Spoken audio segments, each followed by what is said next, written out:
Mr. Sandu. Mr. Sandu. Madame Sela. Madame Sela. Madame Michaud. Madame Michaud. Madame Freeman. Madame Freeman. Ms. Sitzabaisen. Ms. Sitzabaisen. Madame Doré-Lefebvre. Madame Doré-Lefebvre. Madame Quash. Madame Quash. Madame Borg. Madame Borg. Monsieur Nichols. Monsieur Nichols. Mr. Sullivan. Mr. Sullivan. Monsieur Blanchette. Monsieur Blanchet. Monsieur Bramy. Monsieur Bramy. Mr. Comartin. Mr. Comartin. Madame Morin-Saint-Hyacinthe-Pagotte. Madame Morin-Saint-Hyacinthe-Pagotte. Monsieur Jacob. Monsieur Jacob. Monsieur Nunez-Melo. Monsieur Nunez-Melo. Monsieur Tremblay. Monsieur Tremblay. Monsieur Pilon. Monsieur Pilon. Monsieur Genet. Monsieur Genet. Mr. Stauffer. Mr. Stauffer. Monsieur Chicoine. Monsieur Chicoine. Mr. Cleary. Mr. Cleary. Monsieur Morin, Chicoutimi-Lefiard. Monsieur Morin, Chicoutimi-Lefiard. Madame Morin, Notre-Dame-de-Grâce-la-Chine. Madame Morin, Notre-Dame-de-Grâce-la-Chine. Madame Hassania. Madame Hassania. Monsieur Diane Labelle. Monsieur Diane Labelle. Madame Reynaud. Madame Reynaud. Mr. Benskin. Mr. Benskin. Mr. Adamanenko. Mr. Adamanenko. Monsieur Morin-Laurentier-Labelle. Monsieur Morin-Laurentier-Labelle. Monsieur Trudeau. Monsieur Trudeau. Mr. Goodale. Mr. Goodale. Mr. Easter. Mr. Easter. Mr. Regan. Mr. Regan. Monsieur Bélanger. Mr. Bélanger. Mr. Byrne. Mr. Byrne. Mr. Valeriot. Mr. Valeriot. Ms. Foote. Ms. Foote. Mr. Lamoureux. Mr. Lamoureux. Monsieur Dion. Monsieur Dion. Ms. Scrow. Ms. Scrow. Ms. Bennett. Ms. Bennett. Mr. Bryson. Mr. Bryson. Mr. McKay Scarborough Mr. Guildwood. McKay Scarborough Guildwood. Mr. Cusner. Mr. Cusner. Mr. Eiking. Mr. Eiking. Mr. Karagianis. Mr. Karagianis. Mr. Pachetti. Mr. Pachetti. Ms. Murray. Ms. Murray. Mr. McGinty. Mr. McGinty. Mr. Scarpalagia. Mr. Scarpalagia. Madame Saint-Denis. Madame Saint-Denis. Mr. Sims, Bonavista, Gander, Grand Falls, Windsor. Mr. Sims, Bonavista, Gander, Grand Falls, Windsor. Mr. Andrews. Mr. Andrews. Ms. Duncan, Etobicoke North. Ms. Duncan, Etobicoke North. Monsieur Garneau. Monsieur Garneau. Mr. Chou. Mr. Chou. Mr. Casey. Mr. Casey. Monsieur Plamondon. Monsieur Plamondon. Monsieur Fortin. Monsieur Fortin. Mr. Heyer. Mr. Heyer. Ms. May. Ms. May.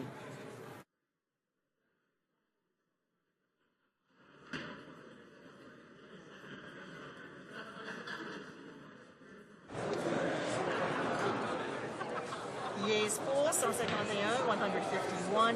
Nays contre 124, 124. I declare the motion carried. Second reading of this bill. Deuxième lecture de ce projet de loi. Accordingly, the bill stands referred to the Standing Committee on Finance. It being 7:08, the House will now proceed to the consideration of private members' business as listed on today's order paper.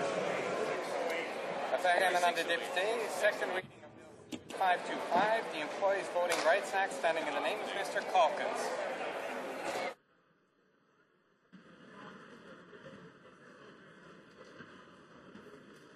Mr. Calkins, seconded by Mrs. Ambler, moves that Bill C-525, an act to amend the Canada Labour Code, the Parliamentary Employment and Staff Relations Act, and the Public Service Labour Relations Act, Certification and Revocation Bargaining Agent, be now read a second time and referred to the Standing Committee on Human Resources, Skills and Social Development and the Status of Persons with Disabilities.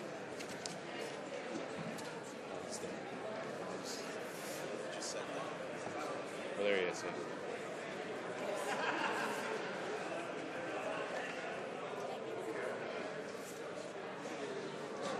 Order. I'll just ask once again for colleagues to take their conversations outside the chamber so we can move on with debate. The Honourable Member for Wetaskiwin. Here. Well, thank you very much, Mr. Speaker. I'm very happy to rise today and talk about the Employees Voting Rights Act. First introduced on June 5th, back in the spring, Mr. Speaker, this legislation seeks to harmonize the Canadian Labour Code, the Public Service Labour Relations Act, and the Parliamentary Employment and Staff Relations Act. Mr. Speaker, it's well known through jurisprudence in our country that the fundamental right to peaceful association is afforded to all Canadians. This is especially enshrined in Sections 2D of the Charter of Rights and Freedoms, and the Supreme Court of Canada has reiterated that when it comes to our right as working Canadians, that peaceful association is protected. But, Mr. Speaker, I've heard from constituents all over my riding and across Canada about concerns that workers have when it comes to their union's representation. Mr. Speaker, they feel confined, and they speak of intimidation from their own union and from their organizers. Mr. Speaker, I'll just talk a little bit about a particular call I had from someone who was so worried about the intimidation and tactics that his own union has placed on him that he was reluctant at first to even give me his name as one of my own constituents. And the stories that he related to me on a personal level about how vindictive and how intimidation tactics were used by his own union against him just because he was asking some questions about how union dues were spent and other matters pertaining to his union membership.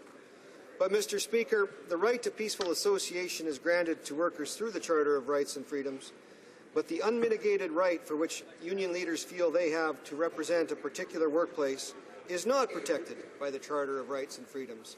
This is something that must be earned from the membership, Mr. Speaker. Speaker, union leaders have forgotten that representation is contingent upon workers placing their trust in the particular union of their choice through a democratic selection process. And it's for this very reason, Mr. Speaker, that I introduced the Employees Voting Rights Act.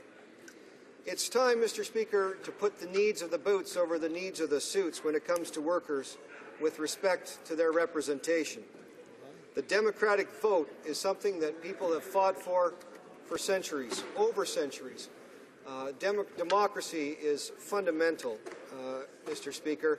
Many people have shed or paid the ultimate sacrifice for that. And the right to be able to vote one's will, free of intimidation or threat, is a fundamental freedom, and I would say, Mr. Speaker, a right that should be extended to all workers.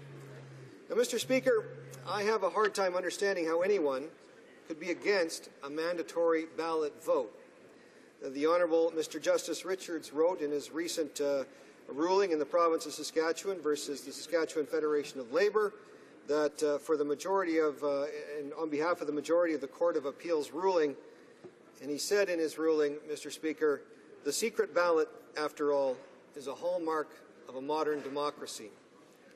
I agree with the Honourable Justice Richards. If union membership can elect their national president by way of a secret ballot, or any of their executives or directors or leadership, then in all fairness, Mr. Speaker, the workers should be afforded that very same right during the union certification process to have a secret ballot.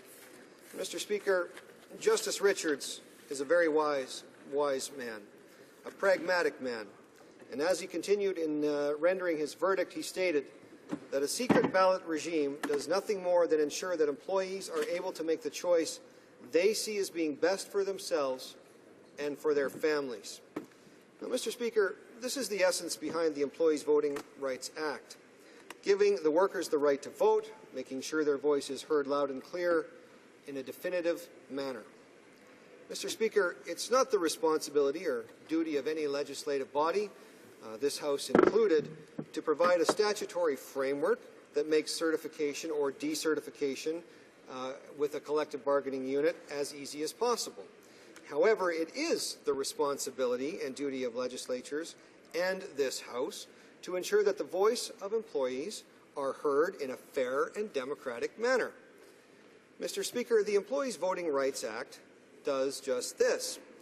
The legislation strikes a balance in the certification and decertification process of a collective bargaining unit that is not about swaying favor towards the union or the employer. This is about balance, Mr. Speaker. The legislation that I proposed creates a fair environment in which workers are the ones making the choice as to what they feel is best suited to their needs. Now, Mr. Speaker, I don't expect my colleagues in the NDP to understand or even accept these proposed changes, which is fine with me.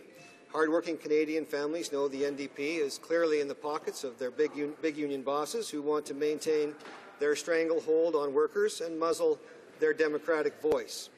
We know, Mr. Speaker, not every single employee wishes to be part of a union.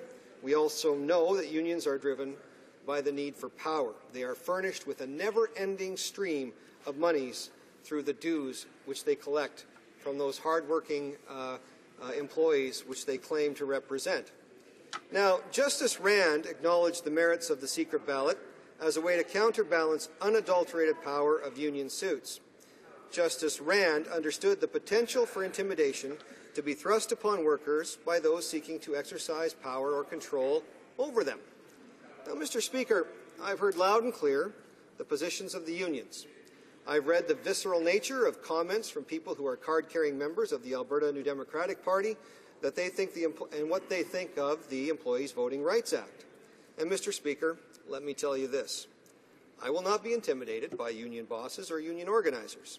Mr. Speaker, when you hear one person complain about the actions of union organizers, you can dismiss that as a one-off situation. But when you see the mountain of complaints that end up at the Labour Relations Board, it's concerning to me. The voice of workers is being trumped by the personal desire of union bosses and organizers.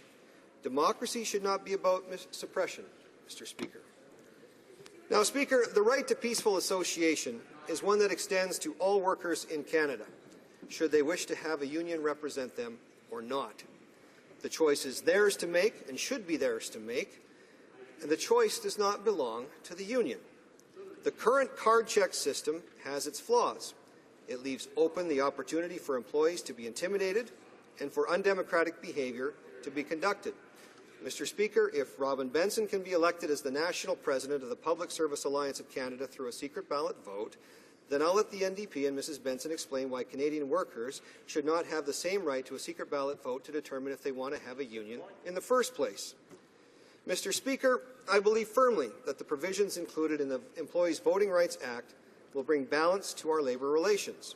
It will bring much-needed changes to the legislation that governs our federal sectors. As well, Mr. Speaker, this will deliver a clear message from the employees who work in the workplace.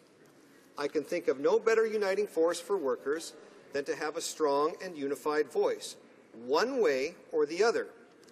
The union bosses have lost their sense of what hardworking Canadians need and want. The Employees Voting Rights Act is about workers. It's about workers recapturing their voice.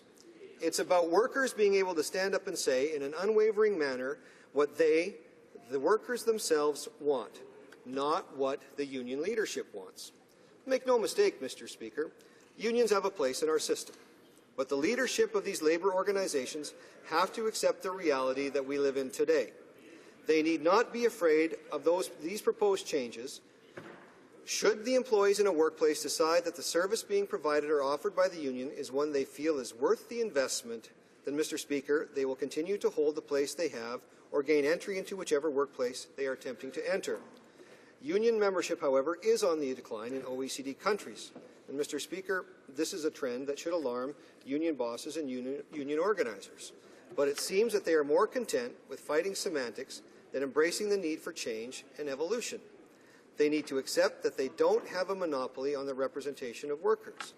Just because they're a union and they wish to represent a certain employment sector, that alone should not be the deciding factor as to whether a union is in that workplace or not. It should always be the employee's choice. The Employees Voting Rights Act is about empowering the worker, giving the employee the hallmark of a modern democracy, providing the worker with an opportunity to exercise their democratic and charter-protected right of peaceful association through a secret ballot vote. The provisions contained within the Employees Voting Rights Act will demonstrate the will of the employees in a clear and definitive manner. Mr. Speaker, I hope that all the members of this House, and particularly my colleagues in the NDP, will support workers and the principle of democracy and get behind this legislation and unite with workers and give them back their voice. Mr. Speaker, it doesn't matter if you wanted to take a look at all of the polling information. It would be very, very clear to everyone in this House that Canadians clearly want, when they're asked the question of whether or not they think a secret ballot should be in the workplace, in virtually every poll after poll, the results are very clear. Over 80% in most polls, workers want the right to have a secret ballot vote in the union certification and decertification process. What's even more interesting, Mr. Speaker, is that depending on the poll that you look at, these results are even higher in the province of Quebec, and they're even higher when you're asking somebody who is a member of a union or has been a member of a union, because these employees, Mr. Speaker, clearly understand what can go on in the workplace when it comes to union intimidation and the fear tactics that they had. Now, Mr. Speaker, I've heard several criticisms coming from various voices, and I know who those voices are, Mr. Speaker, that allege that my legislation creates an unfair situation. Well, it's not unreasonable, Mr. Speaker, to expect that a union should have a large majority of support from the workers that they claim to represent. And the only way you truly know that, Mr. Speaker, is if you actually have a secret ballot vote. Now, some would contend that no MP is elected with a large majority in that way. Well, they should be careful about what they say, because some MPs are actually elected with those large majorities. It might be one of them. But, Mr. Speaker, on the other hand, I never go to a doorstep of someone's house, like it's alleged in various cases before the Labour Relations Board. None of us, when we're door knocking, have the privilege of going up to somebody on their doorstep and saying, I think it's in your best interest if you vote for me right here, right now. That's intimidation, Mr. Speaker. We wouldn't tolerate that kind of tactic or that kind of behavior in the election of any member of Parliament in this House, and it shouldn't be accepted in the workplace either. Mr. Speaker, I know that I've got a few minutes left, but I just want to end in saying it is not unreasonable at all to expect that a secret ballot should be provided to workers. There is absolutely nothing to fear other than a true and valid result from asking the workers what their true wishes and desires are as to whether or not they want to belong to a union or not. And the only way you can do that, Mr. Speaker, is to give them the secret ballot vote. Mr. Speaker, let's get on with the business. Let's get on with this debate. I'm curious to see what kinds of comments are going to come from this. But, Mr. Speaker, this is a very straightforward piece of legislation. It simply proposes to take an option in the Labour law that's right now that says that the Labour Board may conduct a vote. Let's conduct that vote every time, Mr. Speaker, and make sure that Canadians' workers' voices are clearly heard. Thank you. Questions and comments. The Honourable Member for Rosemont-La Petite Patrie. Thank you, Mr. Speaker. I would like to thank my colleague, the member for Wetaskiwin, for his bill and for bringing this debate to the House. 2 years ago, I think in his area, in his riding, he had an 81% vote win, or of the popular vote. But when people want to unionize, they have to have an absolute majority. The 81% would not have been enough because it would not include everyone that could have voted. So why would we impose a more strict rule on people who want to unionize than on the people who voted for him? No member of Parliament in this House was elected in a yes-no question, not even the member that just asked me that question.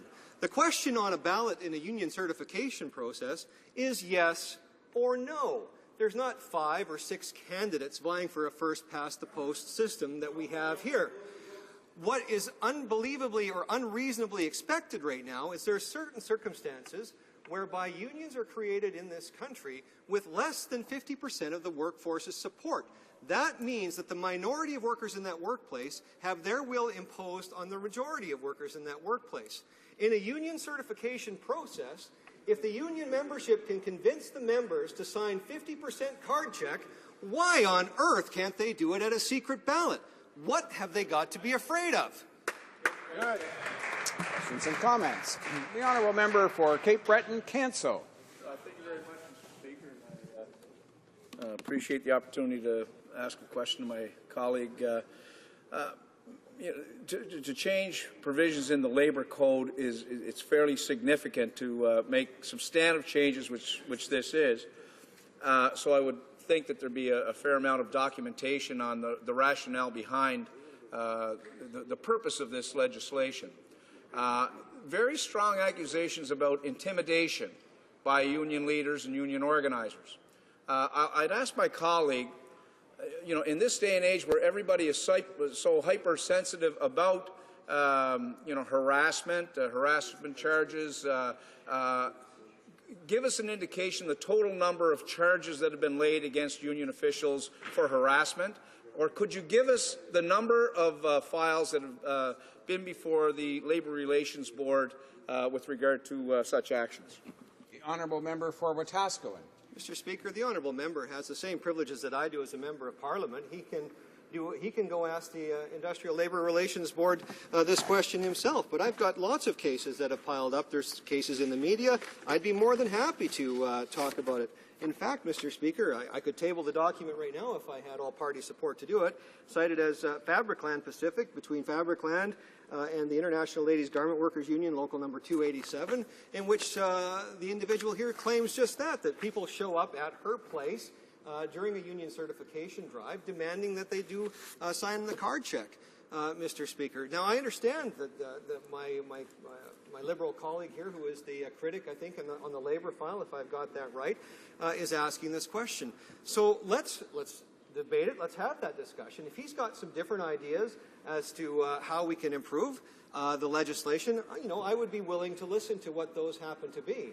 But, Mr. Speaker, if you want to look up some statistics about the need for democracy, one only needs to count the over 100,000 names on cenotaphs across this country and their fight for freedom and democracy and having the ability to cast a secret ballot vote. Surely to goodness that list is long enough.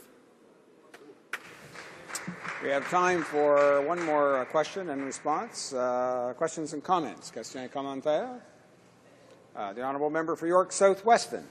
Thank you, Mr. Speaker, and I appreciate the fact that this member is trying to impose democracy where we find very little, which is in this chamber. The notion that a small minority of members of a bargaining unit could in fact turf out a union is anathema to me and to many trade unionists, and we know where the intimidation comes from. You only have to talk to the workers at a McDonald's in Ontario and Orangeville to find out just what intimidation from the employer is all about prior to a vote. Yes, they had enough cards before the vote, and then the vote, and the vote overturned it because they were all afraid they were going to lose their jobs because the employer was going to fire them all if they voted in favor of a union. And that's exactly the kind of thing that this card check certification in the Labour Code prevents, and the intimidation comes from both sides, and I wonder if you'd comment. The honourable member for Wetaskiwin, in a short response. Mr. Speaker, I appreciate my colleague's question. He's asked a very discerning question, and I would say back to him, Mr. Speaker, just like we have in our democratic process to elect members to this House, there is nothing wrong with an environment whereby the employee or the employer and the union are vying for support of the worker during a union certification drive. If that's the case, then the workers themselves ultimately will have their choice through a secret ballot vote. They'll either decide that forming a collective bargaining unit is in their best interests or not, which means the employer is going to have to do everything they need to do to maintain their workforce, and the union is going to do everything that they need to do to convince employees to vote in favor of union certification. Competition between those two events will only result in the best offer made to those employees. Yeah, that's right. Resuming debate, the honourable member for Rosemont-La Petite Patrie. Merci, Monsieur le Président. Et ne vous inquiétez pas, les syndicats n'ont pas peur de la compétition, mais quand c'est fait dans un système juste, équitable, où il y a un réel équilibre des forces. Monsieur le Président, comme vous le savez, pour le NPD et pour moi, le projet de loi d'initiative parlementaire C-525 constitue... Now the interpretation is working? Now it is working, yes. Yes, it is working now. The honourable member may wish to begin his speech again. Thank you very much, Mr. Speaker. The honourable member for Rosemont-La Petite Patrie. Thank you. As I said, Mr. Speaker, the union movement is not afraid of competition when there is a fair and well-balanced framework for it. But unfortunately, the Conservative government wants to attack unions. Mr. Speaker, as you know, for the NDP and for myself, Private Member's Bill C-525 is sadly a new episode where the Conservatives are violating the right to unionization. I want to point out that we need to see this initiative as more than an isolated event, rather a further attack by the Conservative government against the union movement and therefore the middle class. Once again, the government is using particularly dubious tactics to advance an ideological agenda, like the previous bill, Bill C-377, which aimed at weakening worker organizations. This bill is doing the same. But the right of association is good for the economy, including the protection of millions of quality jobs in Canada. It is also recognized in international law and by our charter. The union struggles through the decades have built communities which are stronger and stronger domestic demand as well as good jobs and improved buying power. They have also enabled women to get into the labor market in greater numbers and help guarantee pensions for workers. But come back to this latest attack by Conservatives against people working in our country. This bill denies the legitimate right of employees to unionize with 50% or more of signatures. This is a very important principles. Bill C-525 would not only have a higher threshold for the number of cards to be signed, but it would break with our traditions. This is unheard of, unprecedented, and troubling. Employees who do not take part in the decision-making are automatically counted as being against the idea of having a union. Come now to a concrete example. If you were working in an organization with 100 employees who wanted to exercise their rights and have an organization to help protect those rights, that is a union, then there would be a vote. But according to the rules under this bill, all the employees, not just those who take the initiative to vote, would be counted. This is sneaky and underhanded. Out of the 100, if 49 vote for the union and only 49 people vote, it would be 100% of those who voted. But that would be a failure because the others did not vote. All the employer has to do is give a few people the day off so that they stay home, and there you go. The results are not what you would expect. To top it all off, in a decertification process, those who do not vote are considered to have voted to get rid of the union. So this is a rigged process and is actually outrageous. Anti-union bill is the last attack of this Conservative government to weaken the labor movement and the capacity of workers to organize themselves in their workplace. To preserve the process where people sign membership cards is the best way to protect workers from the pressures and the tactics of some employers. To impose a vote is to open the door to threats and intimidation. And the studies are clear. When we take that road, the success to form a union drops. It's a 10 to 20% decrease. It's a huge difference for thousands of workers, of men and women, who will not be able to benefit from a union. And what is especially vicious in this bill is when the vote comes, all of those who didn't vote are considered to have voted against the union. This is incredible. And the best is when you have a vote to kill a union, all those who didn't vote are counted as they have voted in favor of the end of the union. Can't we all see that this is unfair, that it is a biased process against employees?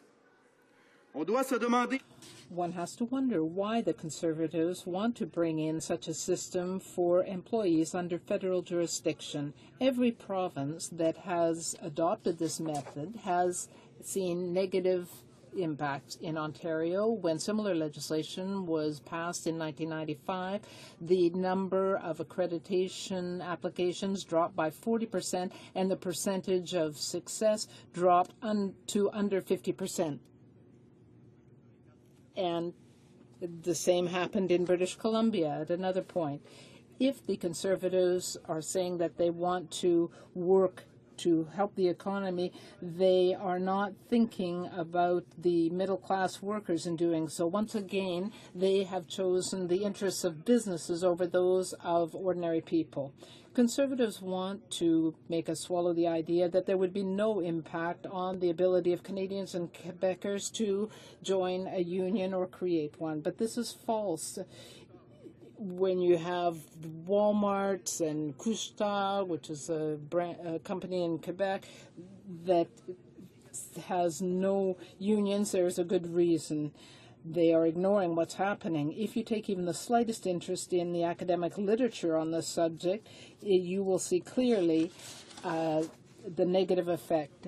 The rate of success in unionization attempts has dropped by 9%, according to Wilfrid Laurier University researcher Susan Johnson.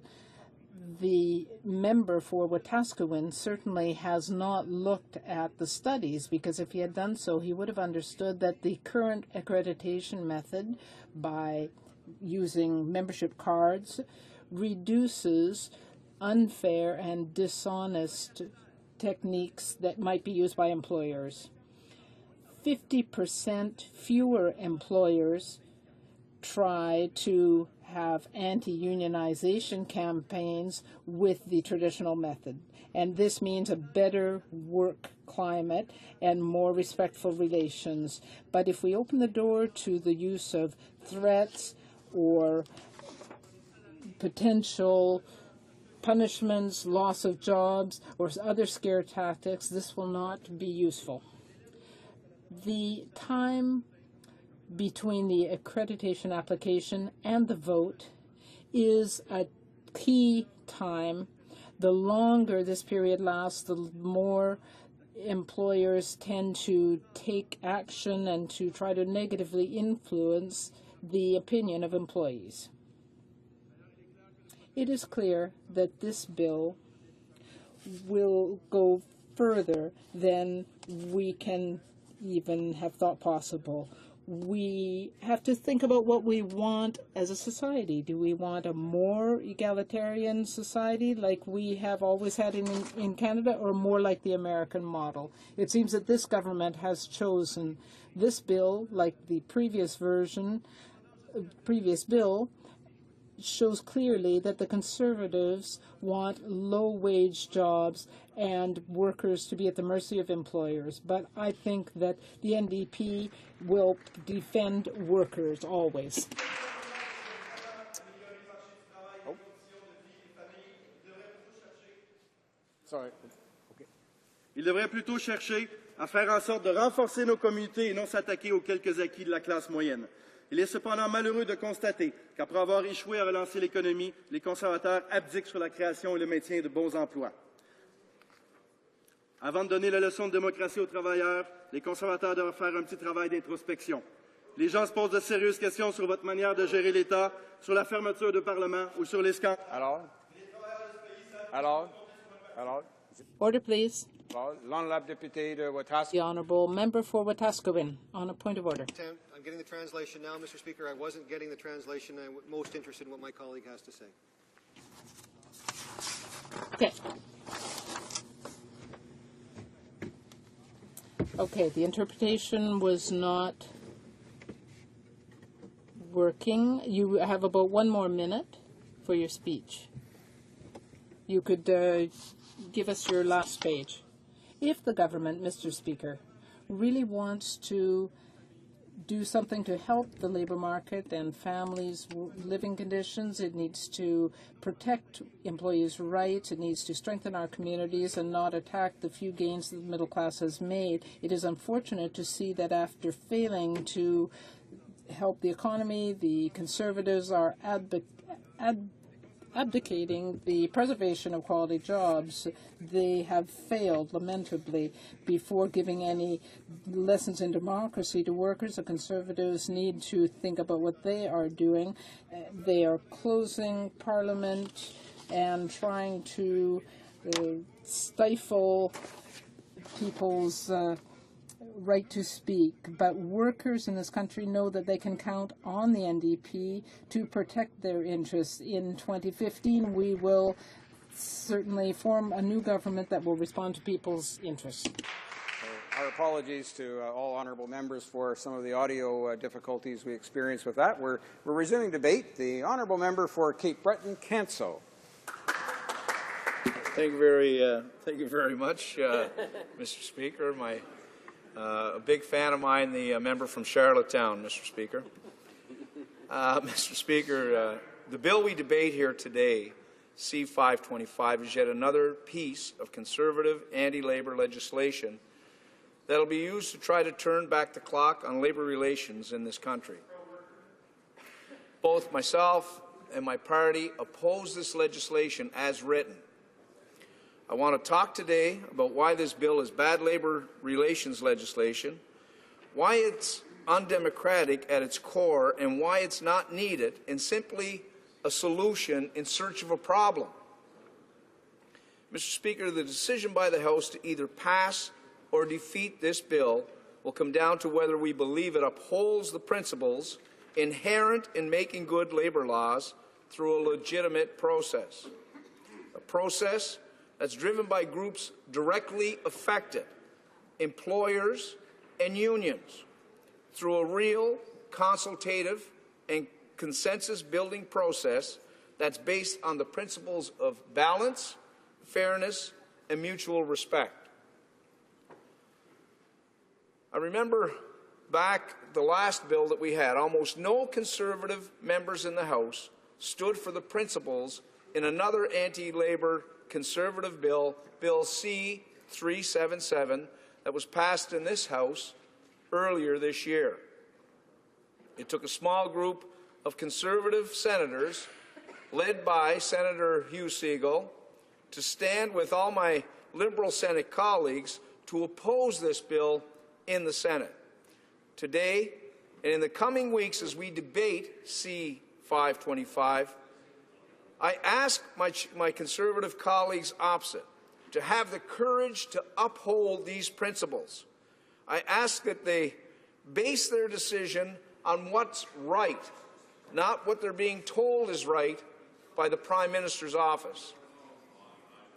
Mr. Speaker, C-525 impacts on thousands of employers and approximately 600,000 employees within the federal jurisdiction. 600,000 people who have the right to ensure we as politicians respect principles inherent to creating fair and balanced labour relation laws for them and their employers. We are fortunate that the current federal labour system is well respected and supported by both unions and employers. Why?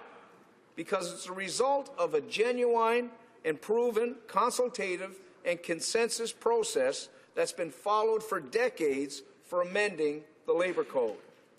There are clear examples of thoughtful, balanced, and independent reviews of the Labour Code.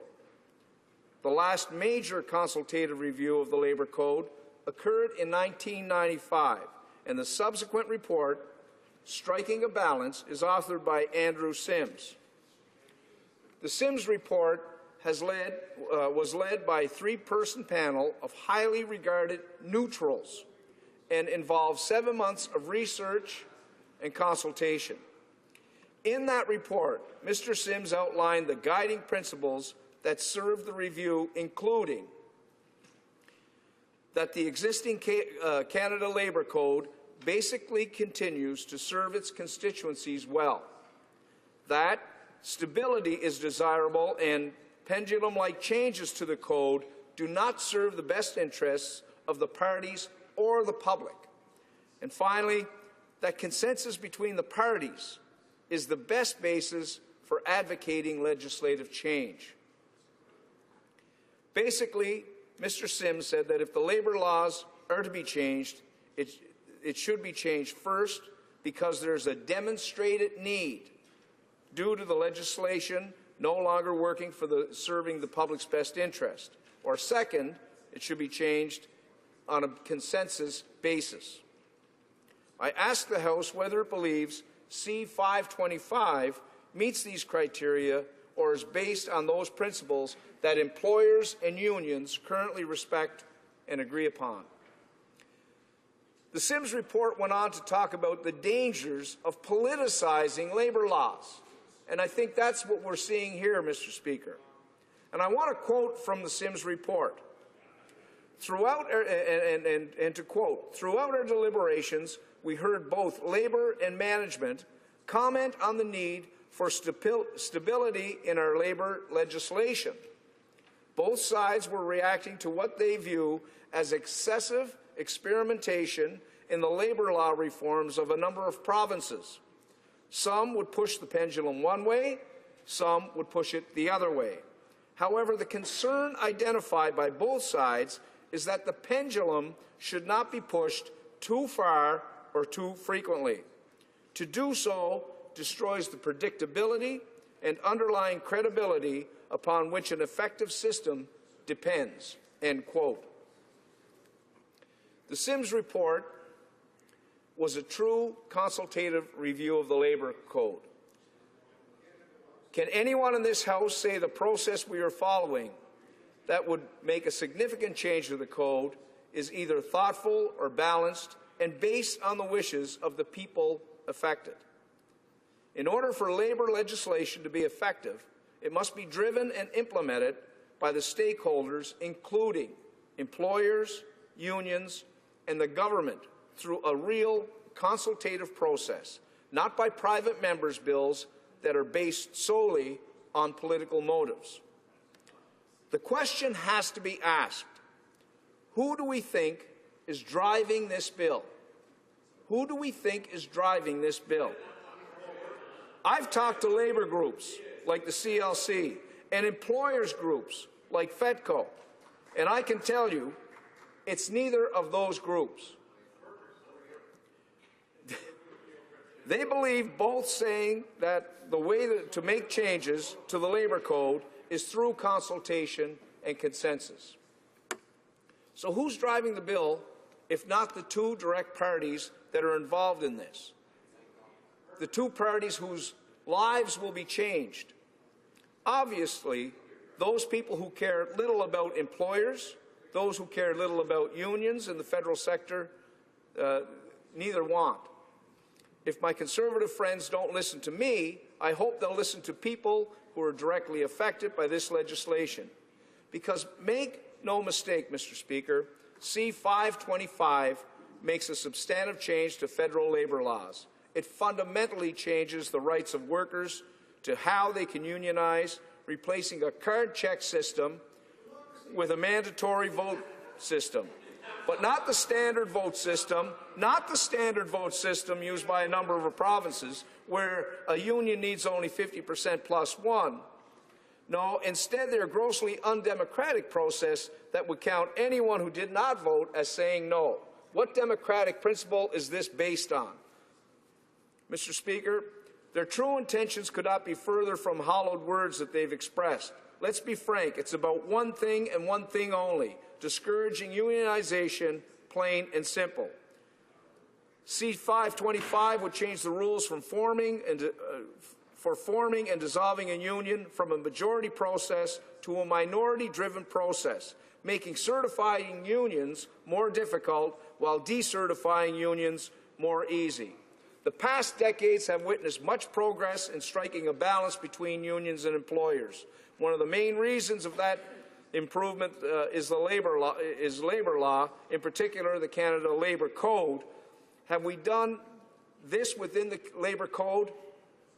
I don't think so, Mr. Speaker. What C-525 looks to bypass is that established process that required adequate consultation and support of the parties.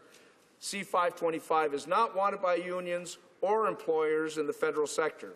The only ones who want this is my counterparts across the way. The carefully struck balance in the Labour Code ought not to be taken for granted, Mr. Speaker. There is simply no need to alter what is working well.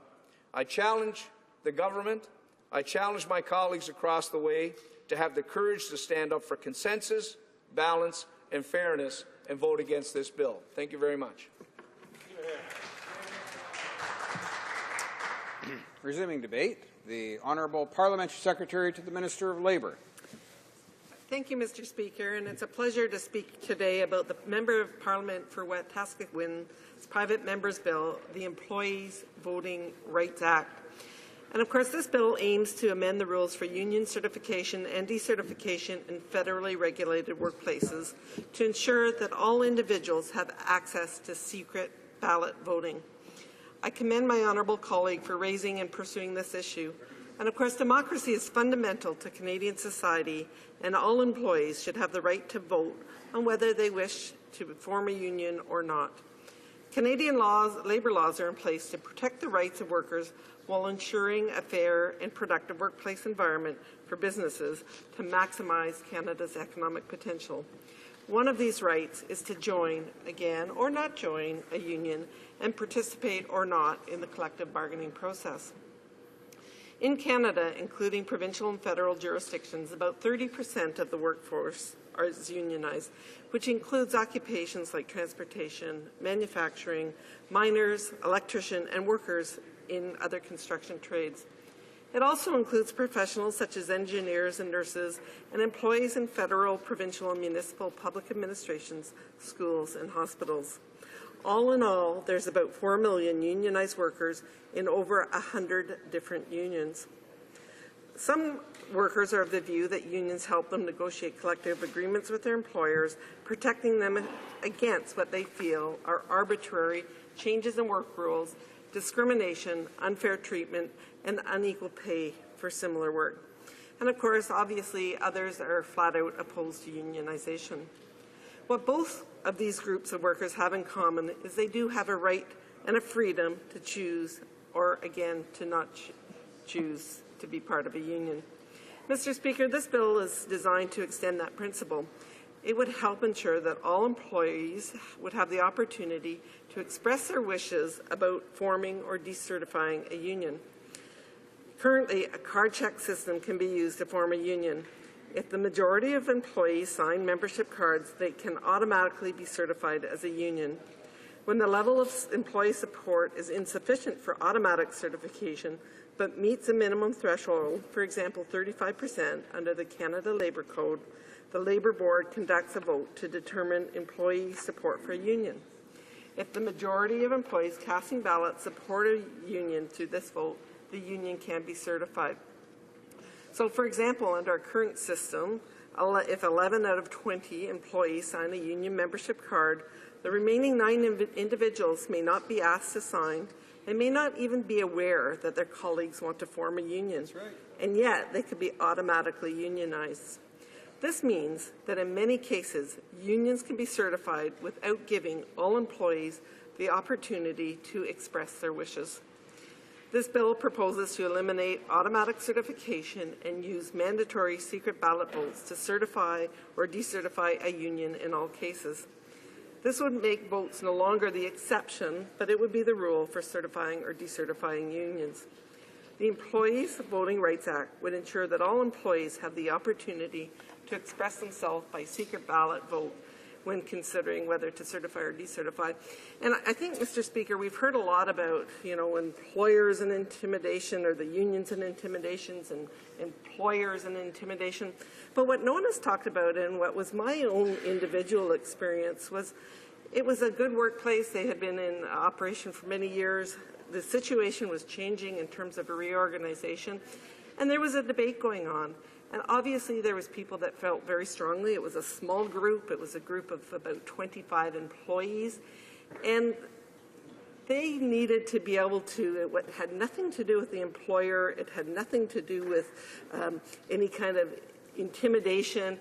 It had to do with the employee wanting the ability to have a secret ballot so that not all the members in their colleagues and their co-workers who felt strongly on one side of the issue or the other would know how they voted. So I think what we've lost in this debate today is the simple ability for someone to exercise their vote in secrecy like we do every day in every election in Canada. So, Mr. Speaker, our government supports the right of every employee to a secret ballot. It provides every employee with the ability to voice their opinion, and it gives them time to fully consider their decision before voting for or against the union. And that is why we support the intent behind Bill C-525 and will vote in favor at second reading. That said, there are areas where we believe the bill could be amended, and we would like to hear from and consult with our stakeholders, both employer and union, in committee. The House Committee will have an opportunity to carefully study the bill and will consult with stakeholders and carefully consider their input and their views. Mr. Speaker, we support the intent of the Bill C-25. It must find the right balance between the needs of employees, unions, and employers, and I'm confident that the bills could do just that. I would like to encourage my honourable colleagues to support this bill at second reading and defend the democratic rights of the workers of our country. This legislation would ensure that every federally regulated employee has access to a secret ballot vote when considering union representation. And again, I ask you to look back to that example. It was a tight-knit workplace. They had a difficult decision because of changing in circumstances, and they wanted to exercise that right with the privacy, even from their own colleagues, in terms of what decision they made. It's going to ensure that the employees determine for themselves whether or not they wish to be represented by a union and can have their voices heard. With any legislation, of course, it's important to hear the views and feedback of those who would be most impacted and take it into careful consideration. I have no doubt that the members of the House Committee will carefully consider the principles behind the bill and examine the unique perspectives of employees, unions, and employer groups that will provide needed perspective on the bill. So again, I would like to congratulate and thank the honourable member for working to support the rights of employees by raising this issue, and would like to encourage the honourable colleagues to stand in support of this bill at second reading, and we can have a great discussion. Thank you. Resuming debate, the honourable member for Parkdale High Park. Thank you, Mr. Speaker. I'm pleased to be able to contribute to the debate on this private members bill C-525, and it makes me reflect on my own background. I started my working life in the retail sector, working for a very large employer in a non-unionized workplace, and as a young person, I didn't really know the difference. I was glad to get some money for the work that I did, but then I applied for and I was successful in getting a job in another workplace, another Canadian employer, but this one already had a pre-existing union. My salary increased substantially when I went to work for the second employer. I suddenly had all kinds of health benefits and extended benefits I didn't know were possible, and I had a grievance procedure, which meant that if there were problems in the workplace that couldn't be resolved, there was a mechanism to be able to address these problems and not have to go as a sole individual employee to the employer, but I had some guidance, I had some assistance through my workplace representative. When I first began to work in this second job, the employer, as usually happens, told me about the workplace and the advantages of working in this workplace, and I was very, very happy to be there. But it was only later that I found out that it was people who had come before me who had gotten together to form a union and who had negotiated in successive collective agreements to improve the wages, the working conditions, the benefits of that workplace through many hard-won gains over a great many years. And I discovered that it wasn't just the generosity of the employer that made that a great place to work. It was, in fact, the work of other employees who were there and people who had come before us that had made that a great place to work, who had negotiated a standard of living that allowed people to earn decent wages and benefits right across the country for that employer. And I was very, very proud to be a member of that union and to work to improve the standard of living, the benefits for those who would come after me.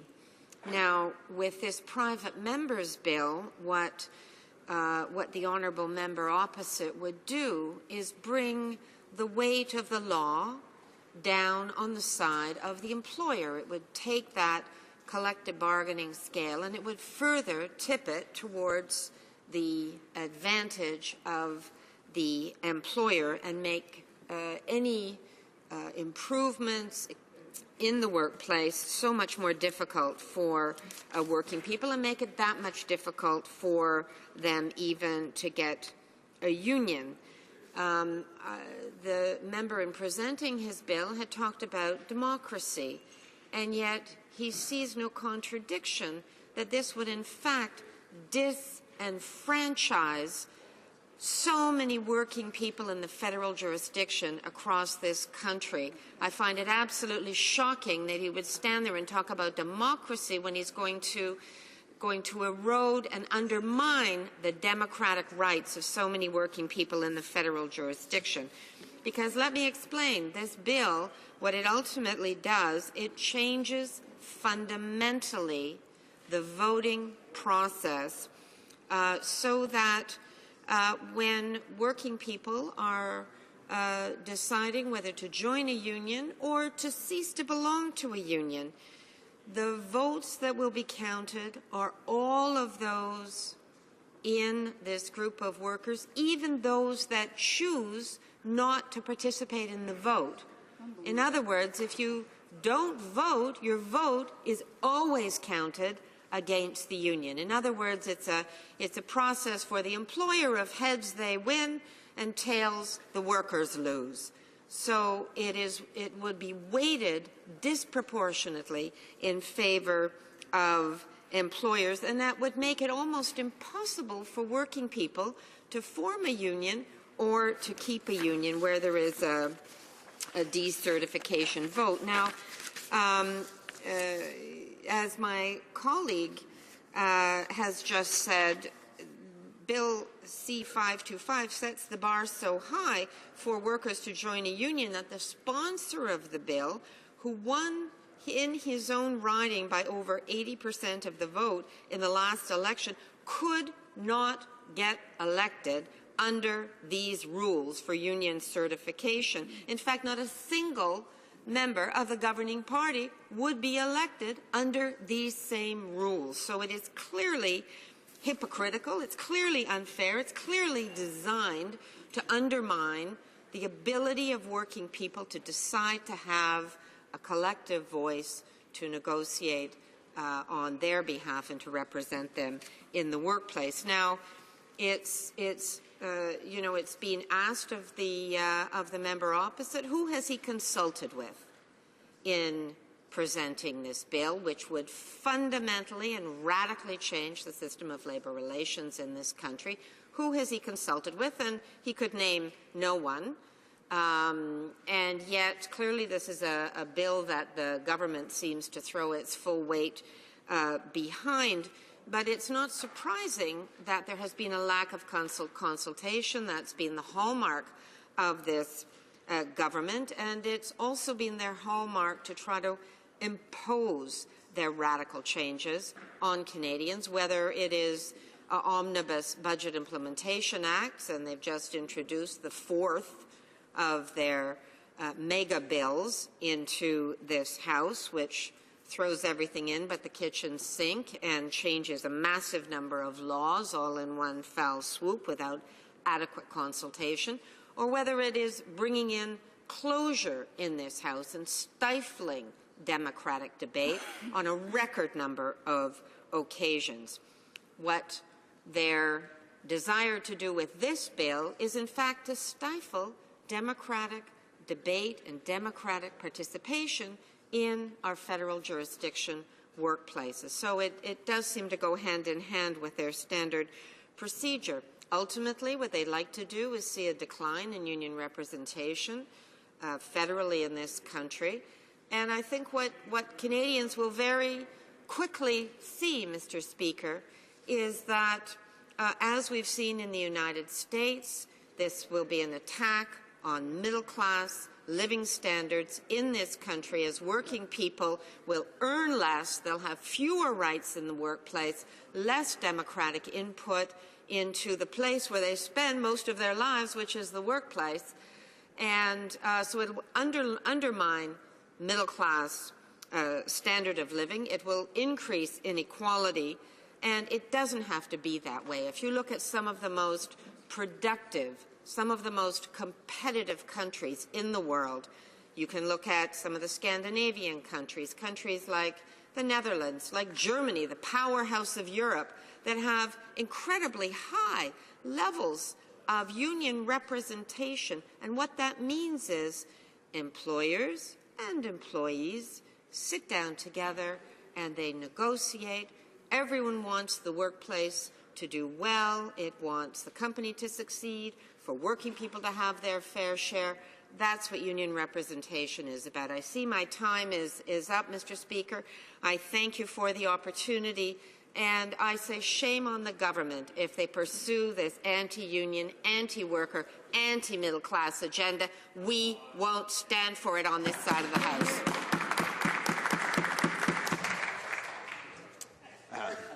The time provided for the consideration of private members' business has now expired, and the order is dropped to the bottom of the order of precedence on the order paper. Maintenant, à ce moment-ci, Now, pursuant to Standing Order 38, a motion to adjourn the House is deemed to have been made and seconded at this time. Therefore, the question is as follows, that this House do now adjourn. Edmonton Strathcona. Thank you, Mr. Speaker.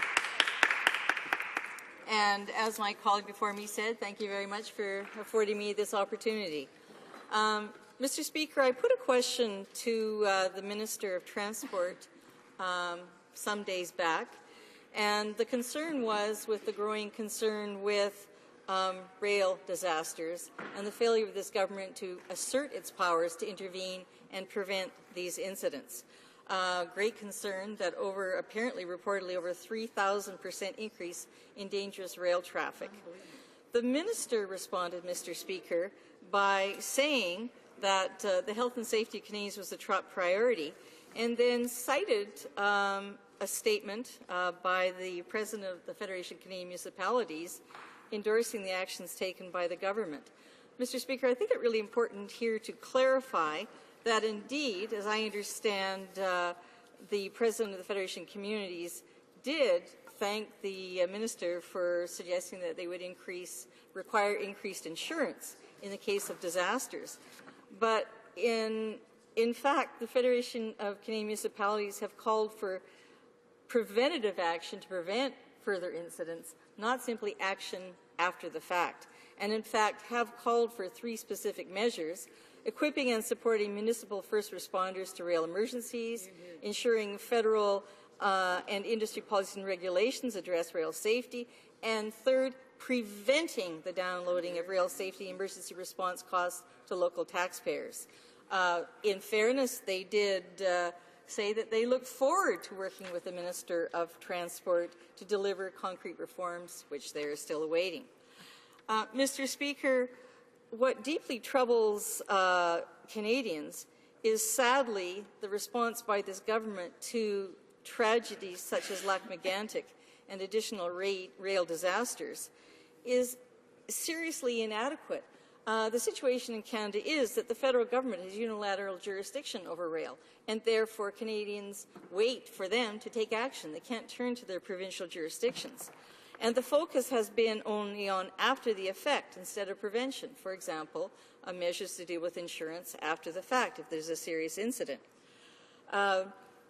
What communities are calling for is preventative action, and the rail workers indeed are calling for an end to railway self-regulation. They want the government to assert its power to regulate dangerous shipping, prevent loss of life, and to prevent damage to the environment. Mr. Speaker, if I can just raise several recent major incidents. At Lake Wabamun in Alberta in 2005, a CN derailment spilled 700,000 cubic litres of bunker C oil and a large portion of coal oil into Lake Wabamun. The important recreational lake was closed to swimming, boating, and fishing for an entire year. It was the largest spill into fresh water in North American history. Absolutely abject response by the federal government to that, and they didn't show up until a week later to assist the First Nations who were badly damaged, their lands. The Cheakamus disaster a few days later in British Columbia spilled 40,000 litres of sodium hydroxide, killing the fishery that had just recovered. And in my own riding into the heart of the community, daily tanker cars of hazardous chemicals come through. And now I've heard recently about dangers of a CN burned-out bridge in Slave Lake. So my question, Mr. Speaker, would be, when can we expect that this government will actually take preventative action, assert their regulatory powers, and actually protect Canadian communities and our environment? The Honourable Parliamentary Secretary to the Minister of Transport. Thank you, Mr. Speaker. Our government has taken concrete actions to enhance the safety of the Canadian rail system, making it one of the safest in the world. Transport Canada must constantly review incidents with a view of enhancing safety. That is why the work of the Transportation Safety Board is so important. The Transportation Safety Board is investigating the Gainford incident, for example, and the department will not hesitate to take appropriate safety actions from any identified safety deficiency brought forward to the department. In 2007, our government conducted a full review of the Railway Safety Act. The independent review panel made recommendations to improve rail safety after national consultations with key stakeholders. Transport Canada agreed with all of those recommendations and have been taking action to address them. Our government amended the Railway Safety Act to further improve safety by providing new authorities for improved oversight and enforcement. One of the amendments requires railways to get a safety-based railway operating certificate before they begin operations. Another amendment allows us to implement administrative monetary penalties as a new tool for dealing with companies that do not meet safety requirements. The tragedy at Lac-Mégantic and the derailment in Gainford highlighted the importance in continuing to work together to keep such incidents from happening. This government has made further concrete efforts to enhance the safety of rail and the movement of dangerous goods. On July 23rd, Transport Canada issued an emergency directive to railway companies requiring, first, that 2 operators at all times for trains carrying dangerous goods.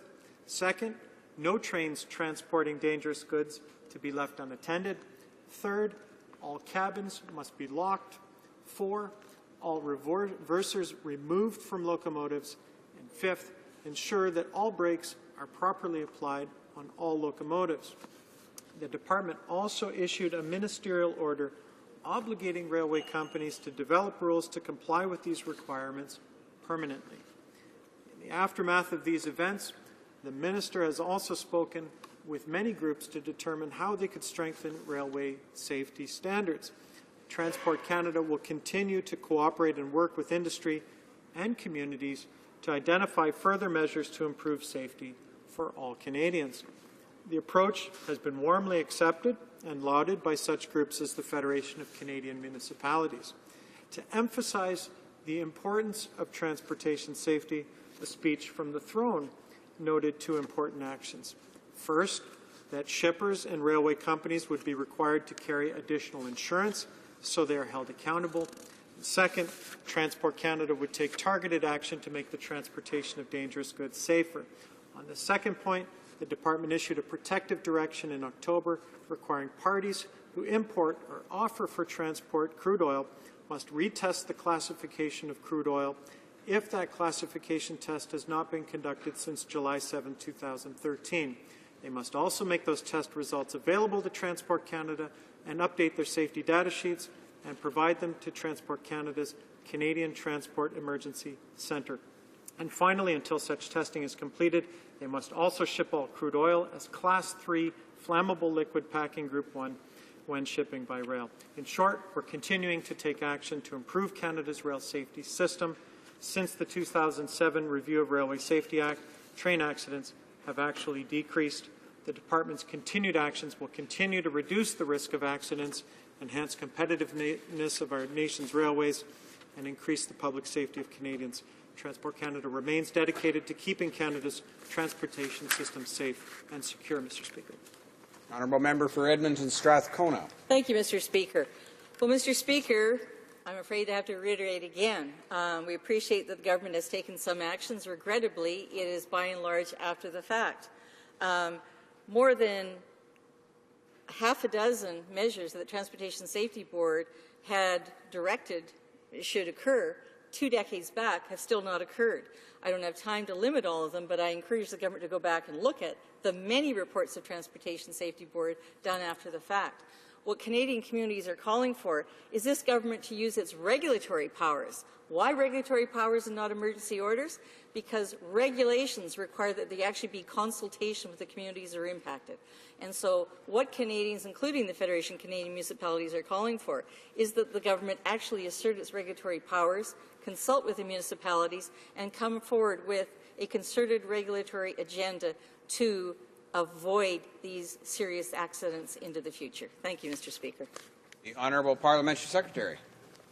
Well, Mr. Speaker, our government believes that a strong preventative safety program is one built around compliance with appropriate regulations.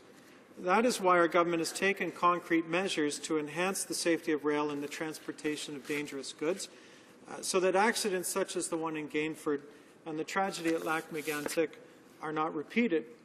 After Lac-Mégantic, our government issued an emergency directive to immediately enhance the safety of rail transportation, followed by a ministerial order requiring industry to develop rules to make those measures permanent.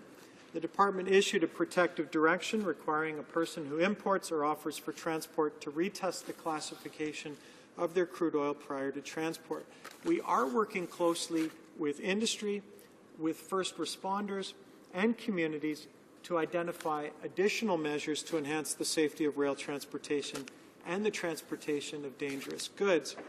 It should also be noted, since the Comprehensive Railway Safety Act review in 2007, we have taken decisive action to reduce the possibility of accidents and derailments in the rail industry. In fact, since that review, there has been a marked decline in rail accidents. That is our result of our commitment to improving rail safety, Mr. Speaker. La motion portant que la Chambre s'adjoint. The motion to adjourn the House is deemed to have been adopted. Accordingly, this House stands adjourned until tomorrow at 2 p.m. pursuant to Standing Order 24-1.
HoC!